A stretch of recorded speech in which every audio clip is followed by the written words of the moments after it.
As you go through the book and as you kind of learn about these photographers, what kind of emerges is the way that they're all thinking in radically different ways about things like beauty, about things like fashion, and that each photographer was saying something unique about representation in the moment.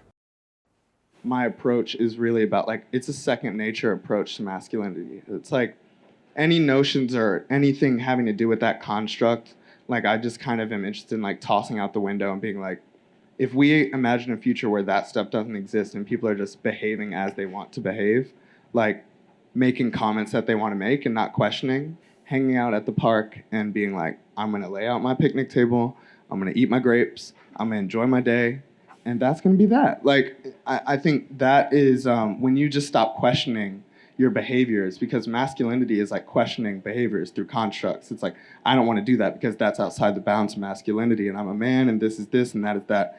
So the pictures just try and like remove that and to just throw that out the window. I am a black man, and I grew up in a a country which is regarded, as a non-racial space since after apartheid, and that's the sort of rhetoric. But of course, it's not that sort of space at all. The stereotypes that have affected me as a person, racial injustice on like a daily basis. The notion that as a black man I'm dangerous, or the notion that I'm inferior, etc. So, for me, part of what I have tried to do as an artist is to dismantle and challenge those notions by creating alternative images of blackness and black masculinity as well.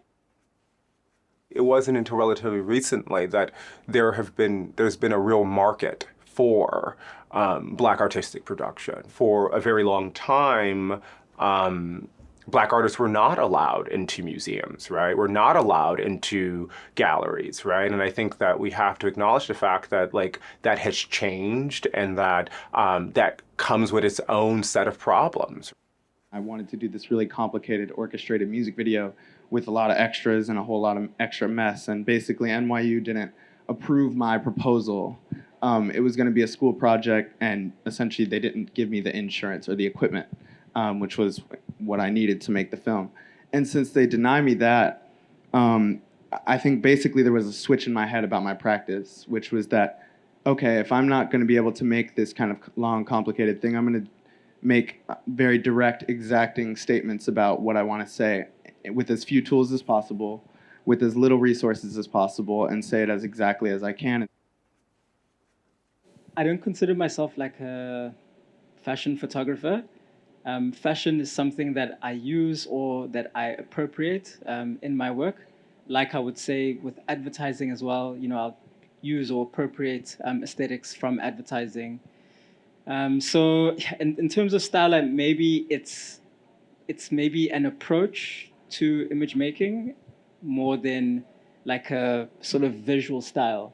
Like at the moment, I'm really into painting like my models' limbs, and for me, that's like a mark making, and it kind of expresses the feeling of being looked at, or the feeling of the white gaze, and it's also like it's kind of how black bodies are like marked or inscribed by Or targeted, right? definitely like 400 years, 500-year-old like narratives. We marked with these sort of things. In our society and in our cultures, what we've seen is that blackness is represented in one particular way, right? And I think what these photographers have done, to their credit, is to kind of open up the space of representation, where you allow a diversity of black identity to kind of be portrayed and seen.